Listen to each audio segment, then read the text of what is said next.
कामयाबी के हर शिखर पर तुम्हारा नाम होगा। कामयाबी के हर शिखर पर तुम्हारा नाम होगा। तुम्हारे हर कदम पर दुनिया का सलाम होगा। हिम्मतों से मुश्किलों का सामना करना दोस्त। हिम्मतों से मुश्किलों का सामना करना दोस्त। एक दिन वक्त भी तुम्हारा गुलाम होगा। हेलो बच्चों, welcome back my YouTube channel अपना गुरुकुल पटना। बच्चों, उम्मीद करता हूँ कि आप लोग हमारे वीडियो को देखकर मस्त होंगे और अपने अपने एग्ज़ाम की तैयारियों में व्यस्त होंगे। बच्चों, यदि आप हमारे चैनल पर नए हैं तो आप हमारे चैनल को सब्सक्राइब कर लें ताकि हमारे द्वारा बनाए गए वीडियो सबसे पहले आप तक पहुँचे। तो बच्चों, इस वीडियो में मैं आपको अरिथमेटिक का पूरा कॉन्सेप्ट बताने जा रहा हूं और इसको देखने के बाद आपको अरिथमेटिक से डर नहीं लगने वाला है। यदि आप आज से पहले अरिथमेटिक से आपको डर लगता था तो आज से आपको डर नहीं लगने वाला है, क्योंकि ये नीतीश कुमार इस वीडियो में अरिथमेटिक को टुकड़े टुकड़े करने वाला है। तो तक चलते हैं वीडियो। बच्चों, इसके कॉन्सेप्ट को पढ़ते हैं। पहला कॉन्सेप्ट है अनुक्रम।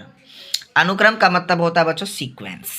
तो आप लोग सीक्वेंस किसे कहते हैं समझ में नहीं आता होगा, तो आज बताते हैं। यदि संख्याएं किसी क्रम में निश्चित नियमानुसार लिखी गई हो तो निश्चित नियमानुसार का मतलब वो अपने नियम से। देखिए, 2 से 6 4 बढ़ा दिया, 6 से 8 2 बढ़ा दिया, 8 से 18 10 बढ़ा दिया, 18 से 54 तो 18 तिया 54, इसका 2 गुना 36 जोड़ दिया। तो अपने नियमानुसार ये लिख रहा है और लिख ही रहा है, तो ये अनुक्रम कहलाएगा बच्चों। समझ रहे हैं ना? अपने नियमानुसार। आगे बढ़ते हैं। ये श्रेणी क्या होता है? सीरीज। यदि A1 A2 A3 AN एक अनुक्रम हो तो व्यंजक ये प्लस में यदि हम लिख देंगे तो ये क्या कहलाएगा? श्रेणी। तो इसी को हम ऐड कर देंगे तो बच्चों क्या हो जाएगा? सीरीज हो जाएगा, श्रेणी हो जाएगा। बात समझ में आ गया? आगे बढ़ते हैं। अब आगे बच्चों श्रेणी को समझेंगे। श्रेणी का मतलब होता है प्रोग्रेशन। प्रोग्रेशन 2 तरह के होते हैं बच्चों, या तो इंक्रीजिंग या तो क्या? डिक्रीजिंग। तो एक अनुक्रम श्रेणी कहलाती है यदि उनके पदों का संख्यात्मक मान बढ़ता या तो क्या? घटता क्रम में हो। समझ रहे हैं ना? यदि 10 8 6 4 और 2 लिख देंगे तो ये क्या होगा? घटता क्रम में जो है कि क्या? अनुक्रम हो जाएगा। और ये आपका क्या दिया है? बढ़ता क्रम। और सामान्यतः ये 3 प्रकार के होते हैं। ये क्या? समांतर श्रेणी, गुणोत्तर श्रेणी और हरात्मक श्रेणी। बट आपके क्लास के लिए आपके क्लास में आपको समांतर श्रेणी ही बताया जाएगा और आगे इसका गुणोत्तर श्रेणी का भी आ सकता है वीडियो, तो आएगा तो उसे उसके अनुसार आपको इन्फॉर्मेशन कर दिया जाएगा। बट समझिए बच्चों कि ये श्रेणी का मतलब क्या होता है? प्रोग्रेशन। और आप बोलिएगा सर श्रेणी, अनुक्रम और सीरीज एक ही तरह से, तो आप कंटेंट को जो है कि क्या लिखे हैं इसका एग्जाम्पल।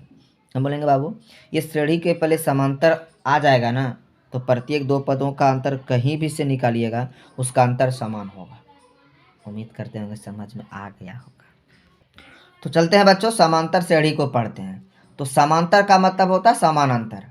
तो वैसा अनुक्रम जिसके प्रत्येक पद का उसके पूर्ववर्ती पद से अंतर सदैव समान होता है तो समांतर श्रेणी कहलाता है। अंतर कैसे? प्रत्येक पद का उनके पूर्ववर्ती पद से अंतर निकालना है। तो मान लिया पहला पद जो है कि हम Tn मान लेते, इसके पहले वाला पद क्या होगा? Tn+1 हो जाएगा बच्चों। कहने का मतलब T4, तो उसके पहले T5 ना होगा, तो उसका अंतर निकालिएगा। तो इसी को हम कहते हैं सार्वंतर कहते हैं। डी से डिफरेंस निकालते हैं। यदि ये प्रत्येक 2 पद के बीच का अंतर समान होगा तो उसको क्या कहेंगे? हम समांतर श्रेणी कहेंगे। और माना कि समांतर श्रेणी का प्रथम पद A और सार्वंतर D एवं पदों की संख्या n हो तो मेरा AP क्या होगा? पहला पद के लिए क्या हो जाएगा? A। दूसरा पद के लिए क्या होगा? वो जो अंतर है वो क्या होगा? जुटेगा। उसके बाद तीसरा पद के लिए इसमें भी डिफरेंस जुटेगा, तो क्या हो जाएगा? A+D A+2D और ये A+3D हो जाएगा। और ऐसे ही जो है कि क्या होगा? Tn तक जाइएगा, nवां पद तक, तो क्या हो जाएगा? ये Tn हो जाएगा। ये आप Tn तक जा सकते हैं ना। और कहने का मतलब हम क्या देख रहे हैं कि यदि हम पहला पद लिख रहे हैं तो इस जगह क्या है? D है ही नहीं। दूसरा पद लिख रहे हैं तो इस जगह जो है कि हम देख रहे हैं 2 - 1 से जो है कि D में गुना हो रहा है। तीसरा पद के लिए 3 - 1 से जो है कि D में गुना हो रहा है। तो nवां पद के लिए क्या हो जाएगा बताइए? n-1 से D को गुना करना पड़ेगा, तो इसलिए जो है कि क्या? Tn बराबर क्या हो गया बच्चों? A+n-1 इंटू क्या? D। तो ये Tn का मतलब T4 टर्म का मतलब पद होता है और n का मतलब nth। तो तो एनवा पद का फॉर्मूला क्या होगा, a plus n minus one into क्या डी, जहाँ डी क्या है डिफरेंस है। डिफरेंस कैसे निकालिएगा, किसी एक पद का उसके पूर्ववर्ती पद से माइनस करके निकालना है। देखिए क्वेश्चंस कैसे पूछ सकते हैं इस पर। पहला क्वेश्चन है बच्चों AP 2 4 6 8 का 10वां पद ज्ञात करें। तो दिया गया है क्या, AP का ये A का वैल्यू दिया है, D का वैल्यू निकाल जानते हैं तो D is equal to TN plus one minus TN। तो TN प्लस वन यदि हम 4 को मानते हैं उसके पहले वाला TN होगा, तो 4 माइनस टू बराबर क्या 0। आप लोग कभी कभी जो है कि क्या T2 माइनस T1 भी देखिएगा, कोई दिक्कत नहीं, एक ही चीज़ है। तो क्या हो जाएगा 2, तो n का वैल्यू 10 है, तो चूँकि सूत्र से TN बराबर A plus n minus one into d, तो T10 A का वैल्यू 2 प्लस 10 माइनस 1 गुना 2, तो क्या होगा 9 गुना 2 18, 18 प्लस 2 क्या हो जाएगा T10। तो 10वां पद क्या आ गया बच्चों 20 आ गया। तो इस तरह के क्वेश्चन आपसे पूछ सकते हैं और आप इसे समझ लीजिए और आपसे कभी भी गलतियाँ नहीं होगी। समांतर श्रेणी ज्ञात करने पर आधारित प्रश्न, तो ऐसा यदि प्रश्न आएगा तो आपको nवां पद दिया रहेगा और उससे जो है कि आपको समांतर श्रेणी निकालना है। तो क्वेश्चन है पहला, यदि Tn इज इक्वल टू क्या 3n प्लस, और nवां पद एक इक्वेशन के रूप में दिया रहेगा। यदि Tn बराबर 3n प्लस 1 हो तो AP ज्ञात कीजिए। दिया गया है कि Tn is equal to 3n plus 1 है, तो हम पहला पद निकालने के लिए n का वैल्यू 1 रखेंगे बच्चों। तो n बराबर 1 पुट कर दिए, तो Tn बराबर क्या होगा 3 मल्टीप्लाई 1 प्लस 1 4 हो जाएगा। T2 फाइंड करेंगे बच्चों, T2 बराबर क्या होगा 3 मल्टीप्लाई 2 प्लस 1 क्योंकि 3n है इज इक्वल टू 7। T3 निकालेंगे बच्चों, T3 तो 3 मल्टीप्लाई 3 प्लस 1 क्या हो जाएगा 10 हो जाएगा। अतः आपका जो AP होगा 1 4 7 10 डॉट डॉट चलता है। तो ऐसे आप AP फाइंड कर सकते हैं, बट स्क्वायर कहीं होगा तो आपको स्क्वायर भी करना पड़ेगा, माइनस में कहीं होगा तो माइनस। ये सॉल्यूशन आपको बोर्ड मास आना चाहिए, तभी आप इस प्रकार के क्वेश्चंस को जो है कि क्या सॉल्व। आपको सिर्फ और सिर्फ क्वेश्चंस के प्रकार को हम बता रहे हैं और आपको उम्मीद करते हैं कि ये सारा चीज़ समझ में आएगा और आप सवाल भी लगा सकते हैं कोई भी बुक्स। अब नेक्स्ट टाइप आपका क्या है, AP में होने पर आधारित प्रश्न। तो इस प्रकार के प्रश्न को हल करने के लिए लगातार किन्हीं दो पदों का अंतर ज्ञात करना होता है। तभी आपको, यदि लगातार दो पदों का अंतर क्या हो जाए समान होगा तो वो क्या होगा AP में होगा, और यदि लगातार दो पदों का अंतर समान नहीं होगा तो वो AP में नहीं होगा। तो देखते हैं क्वेश्चंस कैसे होता है। पहला क्वेश्चन, बताइए कि श्रेणी 7 10 13 16 AP में है या नहीं। तो आपको दिया गया है कि 7 10 13 16 ये दिया है, T1 T2 T3 T4। तो D फाइंड करेंगे दो, T2 माइनस T1 दो पद के लिए, उसके बाद अगले भी दो पद के लिए T3 माइनस T2। तो देख रहे हैं क्या इक्वल है, तो अतः ये श्रेणी क्या है AP में। अब अगले जो है कि टाइप को हम समझते हैं बच्चों, उस समीकरण पर आधारित प्रश्न है। इस प्रकार के समीकरण में जो है कि आपको थोड़ा देख लीजिए, यदि दो वेरिएबल हो और दोनों का गुणज क्या हो सेम हो और एक प्लस एक माइनस में, तो उसको जीरो करने के लिए ऐड करना पड़ता है।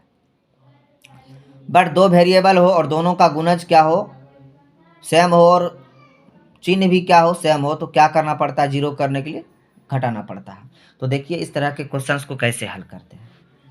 किसी AP का सातवां पद 78 है एवं पांचवा पद 72 है, तो AP ज्ञात कीजिए। ये इक्वेशन पर आधारित प्रश्न है बच्चों, देखिएगा थोड़ा सा। तो आपको क्या दिया गया T7 इज इक्वल टू 38, तो हम Tn को लिखते हैं A plus n minus one into d. तो T7 को क्या लिखेंगे बच्चों A प्लस 6 माइनस डी लिखेंगे ना, बराबर क्या होगा ये 78। ये आपका फर्स्ट इक्वेशन हो गया। उसका पुनः दिया T5 आपको दिया है 72 बच्चों, तो Tn को हम लिखते हैं A plus n minus one into d लिखते हैं। तो जो है कि आप T5 को क्या लिखेगा बताइए। तो A प्लस क्या होगा 5 माइनस वन इंटू डी, तो 4D हो जाएगा आपका इज इक्वल टू 72। अब देखिए ये इक्वेशन पे बेस्ड ऑन इक्वेशन सवाल है, तो इसको क्या कीजिएगा, किसी एक वेरिएबल को जो है कि क्या आप जीरो करने का कोशिश कीजिएगा। तो देखिए किस वेरिएबल का जो है ना वो गुणज जो है कि क्या सेम है, तो A का जो है कि क्या सेम है, और साइन भी देख रहे हैं चिन्ह भी क्या है प्लस प्लस है, तो क्या करना पड़ेगा माइनस दोनों को करना पड़ेगा।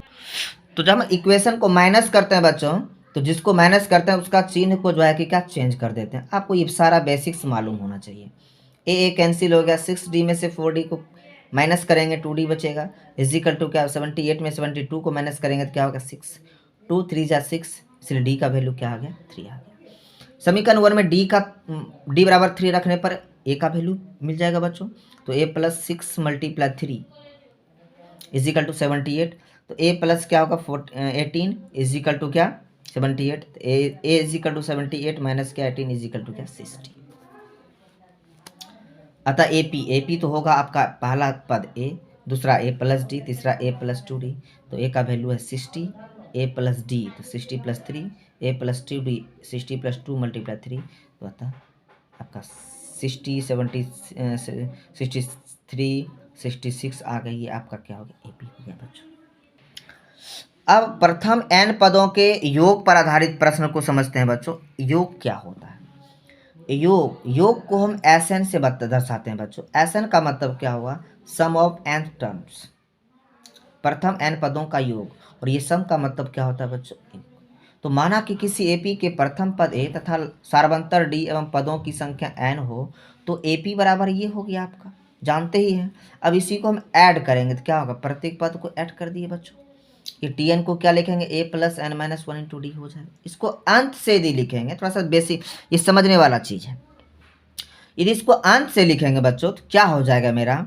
ये हो जाएगा अंत से लिख रहे हैं तो क्या हो जाएगा? ये अंत से a plus n minus 1 into d. उसके बाद जो है कि ये घटेगा ना, तो एन माइनस क्या हो जाएगा 2। इसके बाद क्या होगा? एन माइनस 3 हो जाएगा। इसके बाद क्या होगा? ए होगा। आप जब ऐड कीजिएगा बच्चों, जब इसको ऐड कीजिएगा ना तो क्या हो जाएगा? ए प्लस ए क्या हो जाएगा? ए प्लस ए क्या हो जाएगा? 2a। और इस जगह क्या हो जाएगा? इस जगह इसको जो है कि सॉल्व कर दीजिएगा तो एन डी माइनस क्या हो जाएगा? डी। एन डी माइनस क्या हो जाएगा? डी हो जाएगा बच्चों। और इसको जो है कि इसके साथ जब जोड़िएगा तो एन माइनस 1 जो इंटू डी है, तो इसके साथ तो नहीं होगा, इसके साथ जोड़िएगा तो ए प्लस ए क्या हो जाएगा? 2a प्लस क्या होगा? N minus 1 into d. जब इस टर्म को इसके साथ जोड़िएगा बच्चों तो ए प्लस ए क्या हो जाएगा? 2a प्लस क्या हो जाएगा? इस जगह एन गुना डी तो एन डी हो जाएगा बच्चों। देखिएगा थोड़ा सा हम सॉल्व कर देते हैं इसको। ए प्लस एन डी माइनस क्या होगा? 2d। जब इसको हम इसके साथ ऐड करेंगे बच्चों, जब इसको हम इसके साथ ऐड करेंगे तो ए प्लस ए क्या होगा? 2a। और एन डी तो होगा ही, और माइनस 2d प्लस 1 तो क्या होगा? Minus D. फिर यहाँ से कॉमन ले लीजिएगा बच्चों, यानी ए प्लस क्या होगा? एन डी और माइनस डी हो गया। तो इसी को यदि हम करेंगे तो ये 2a हो जाएगा। 2a बच्चों 2a, तो 2a और यहाँ से यदि हम d कॉमन ले लेंगे तो n माइनस 1 बचेगा ना बच्चों। तो करने का प्रत्येक स्थिति में इसको इससे ऐड कीजिएगा तो 2a plus n minus 1 into d. इसको इससे ऐड कीजिएगा 2a plus n minus 1 into d. इसको इससे ऐड कीजिएगा 2a plus n minus 1 into d ही मिलेगा आपको। तो जब समीकरण 1 और समीकरण 2 को ऐड करेंगे तो ये SN 2SN होगा बच्चों।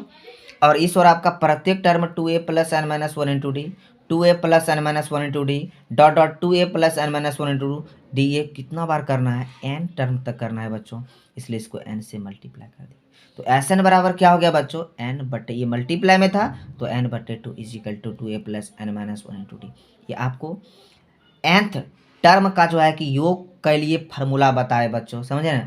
तो ये फार्मूला भी होता। अब यदि 2a को हम a प्लस ए लिख दें तो जो है कि क्या हो जाएगा? इसको लिख सकते हैं a plus n minus 1 d, a plus n minus 1 into d के लिए जो है कि बच्चों हम टी एन यूज कर सकते हैं। तो आपके लिए जो है कि एस एन बराबर n बटे 2 इंटू ए प्लस, इसके जगह तो टी एन यूज कर सकते हैं बच्चों। टी एन ये भी आ गया। और टी एन को क्या कहते हैं? अंतिम पद। तो ये जितना भी आप कॉन्सेप्ट देख रहे हैं बच्चों, यदि आपको कहीं भी प्रॉब्लम हो तो हमारे वीडियो को स्किप करें और पुनः जो है कि क्या उसको देखने का, पीछे वाला वीडियो को जो है कि देखने का, पीछे करके उसको देखने का जो है कि क्या कोशिश करें, ताकि आपको ये कॉन्सेप्ट मालूम हो कि फार्मूला आया कहाँ से। हम आपको सवाल बताने नहीं आए, हमको समझाने आए हैं कि कैसे ये बनता है, कि फार्मूला कैसे आता है, कैसे क्रिएट होता है। आपके दिलों में जो है कि मैथ्स का डर दिल से हटाने के लिए और उस जगह पे मैथ्स का जो है कि कॉन्सेप्ट डालने के लिए आए हैं बच्चों, समझ रहे हैं ना। तो अब जो है कि क्या उत्पन्न हो रहा है, जो है कि बात हो रहा है, उत्पन्न हो रहा है कि ये फार्मूला और ये भी फार्मूला है, तो ये कब यूज किया जाएगा और ये कब यूज किया जाएगा। हम बोलेंगे बाबू यदि n पदों की संख्या, सार्वंतर और a भी मालूम हो तो इसका यूज कीजिए। बट आपको अंतिम पद मालूम हो तो आप ये फार्मूला यूज कीजिए। बट अंतिम पद के कंडीशन में आपको n का वैल्यू निकालना पड़ेगा। समझ लीजिए क्वेश्चंस कैसे इस पर पूछे जाते हैं। पहला क्वेश्चन बच्चों AP 7, 10, 13 के 20 पदों का योग ज्ञात कीजिए। कोई दिक्कत नहीं, दिया गया है कि A का वैल्यू 7 है, D का वैल्यू T2 माइनस T1 निकालेंगे बच्चों। 10 माइनस 7 इजिकल टू 30, N का वैल्यू क्या है 20 दिया है, चूंकि सूत्र से SN equal to N/2 into 2A plus N minus 1 to D क्या D। अब पुट कर देंगे सारा वैल्यू बच्चों। जब आप पुट कीजिएगा बच्चों तो N का वैल्यू 20 है, 20 है, 20/2 हो जाएगा, 2 गुना 7 प्लस 20 माइनस 1 इंटू 3 हो जाएगा। इसको हल कीजिएगा तो 7 गुना 2 14, 19 दिया क्या हो जाएगा 57, इसको जोड़िएगा 71 होगा, 71 इसको कटा दिए बच्चों, यहाँ 10 टाइम्स में जो है कि इसको कट कर दिए, तो 10 मल्टीप्लाई 71 इजिकल टू 710 हो जाएगा आपका आंसर क्या 20 पदों का योग उस AP के लिए। अब देखिए बच्चों AP 2 + 4 + 6 + 18 plus dot dot plus 100 का योग ज्ञात कीजिए। अब देखिए आपको ये AP है, अंतिम पद दे दिया है, इसके बाद किसी टर्म को लिखा नहीं जा रहा तो हम इसको अंतिम पद समझ लेंगे। और आपको A दिया है 2, D T2 माइनस T1 है, तो 2 है आपका ये TN इजिकल टू 100, तो TN से जो है कि यहाँ N का वैल्यू हमको मालूम करना है बच्चों, तो TN equal to A plus N minus 1 into D होता है। TN इजिकल टू क्या 100 है बच्चों, A का value 2 plus N minus 1 into क्या 2 को इस और लाए तो 100 माइनस 2 98 हो गया बच्चों, N माइनस 1 इंटू 2 से मल्टीप्लाई कट कर दिए 49 हो गया बच्चों, N बराबर 49 प्लस 1 क्या हो जाएगा 50। अब आप फार्मूला यूज़ कर सकते हैं बच्चों, चूँकि SN बराबर N/2 इंटू A प्लस क्या TN, तो 50/2 हो जाएगा, 2 प्लस क्या होगा 100, तो 50/2 25, 25 मल्टीप्लाई 102 कीजिएगा तो बच्चों 25 और क्या हो जाएगा 50 आ जाएगा। ये प्रोसेस है, कब जब हमको अंतिम पद दिया रहेगा। बच्चों जो देखिएगा ये जो सबसे डिफ़िकल्ट चीज़ें होती है वो अब आपको मैं बताने के लिए जा रहा हूँ, और ये ऑब्जेक्टिव में 1 नंबर का जो है कि 1 मार्क्स का जो है कि क्वेश्चन पूछ ही देगा आपसे, समझिएगा। जब n पदों का योग दिया रहे और nवां पद ज्ञात करने बोले तो क्या कीजिएगा। तो माना कि किसी AP का प्रथम पद A, सार्वंतर D एवं पदों की संख्या n हो तो क्या SN equal to A plus D, A plus 2D plus TN। ये nवां पद पूरे जो है कि क्या n पदों यानी nवें पद को जो है कि आप जोड़ दिए, प्रत्येक पद को जोड़ दिए, तो उसके ये nवां पद है मेरा, तो इसके पहले वाला पद क्या होगा बच्चों, तो TN माइनस 1 हो जाएगा बच्चों, होगा कि नहीं इसके पहले वाला पद। अच्छा, जब इसी को जो है कि हम SN माइनस 1वां पद को ऐड करेंगे तो क्या हो जाएगा, यदि nवां पद को जोड़ेंगे, nवां पद तक जोड़ेंगे तो मेरा अंतिम पद TN हो जाएगा। यदि SN 1वां पद जोड़ेंगे तो मेरा अंतिम पद क्या होगा TN माइनस 1। जब दोनों को माइनस कर लेंगे बच्चों तो ये कैंसिल, ये कैंसिल, ये कैंसिल, ये कैंसिल, ये कैंसिल, ये कैंसिल, ये कैंसिल, नहीं ये कैंसिल, ये कैंसिल, तो ये क्या होगा बच जाएगा बच्चों। समीकरण 1 में समीकरण इस और क्या होगा SN माइनस 1 बराबर क्या TN। तो इसलिए हमको फार्मूला मिल गया, जब nवां पदों का योग दिया हो और प्रथम TN nवां पद निकालने के लिए कहे, यानी n पदों का योग दिया हो और nवां पद निकालने के लिए कहे, उसके लिए फार्मूला है TN equal to SN minus 1। ये n-1 है बच्चों, इस जगह 4 लीजिएगा, इसको 3 लेना पड़ेगा, 7 तो 6, 10 तो 9, 8 तो 7, ऐसा है बच्चों खेला। आगे बढ़िए, किसी AP के n पदों का योग 3n² प्लस 1 हो तो उसका प्रथम 3 पद ज्ञात करें, ऐसा क्वेश्चन। तो कौन बड़ा का क्वेश्चन पूछ दिया, देखिए कैसे होता। तो आपको दिया गया SN equal to 3n² plus 1 है, चूंकि सूत्र से TN equal to SN minus 1 होता है फार्मूला, तो T1 निकालेंगे तो इस जगह 1 रखेंगे, इस जगह 1 माइनस 1, तो इस जगह 1 तो S1 और इस जगह S0, तो 1 रखेंगे तो क्या होगा, सब पुट कीजिए, 3 गुना 1 का स्क्वायर 3 प्लस 1 4 हो जाएगा, और 0 कीजिएगा तो ये पूरा 0 हो जाएगा, 1 4 में से 1 गया तो क्या हो जाएगा 3 हो गया, तो T1 आपका क्या हो गया 3। T2 के लिए बच्चों S2 माइनस 1, तो इस जगह क्या होगा S1 होगा, S2 का वैल्यू निकालते हैं 3n² प्लस 1 के लिए, 2 का स्क्वायर 4 गुना 3 12, 12 प्लस 1 क्या हो जाएगा 13, और S1 का तो मान निकाल दिए हैं 4 हो जाएगा, क्योंकि 1 का स्क्वायर 1 मल्टीप्लाई 3 प्लस 1 क्या होगा 4 हो जाएगा, तो क्या हो जाएगा 9। अब S3 के लिए 3 हो जाएगा, ये क्या हो जाएगा 2 हो जाएगा बच्चों, तो क्या हो जाएगा 3 के लिए 3 तिया 9 तिया 27 एक क्या 28, और S2 तो निकाले ही है, क्या हो जाएगा 13 15 हो जाएगा। अतः AP के 3 पद क्या हो गए, ये हो गया आपका। तो आप उम्मीद करते होंगे ये सारा कॉन्सेप्ट आपको समझ में आ गया होगा। और बच्चों मैं फिर से बोल रहा हूँ, मैं आप तक अच्छी शिक्षाओं को पहुँचाने का कोशिश कर रहा हूँ। जिस तरह आप लोग हमें सपोर्ट कर रहे हैं, उसी तरह आप हमें सपोर्ट करते रहिए और जल्द ही मैं अपने मुकाम को हासिल कर सकें और आपके लिए बेहतर से बेहतर शिक्षाओं को उपलब्ध कर सकें, वैसे हमको बनाने की कोशिश कीजिए। आज पेज पे देख रहे हैं वीडियो, ऐसा समय लाइए मेरे लिए कि आपके लिए मैं कुछ नया कर सकूं। थैंक यू बच्चों, फिर मिलते हैं हम अगले वीडियो में। आपके लिए थैंक्स।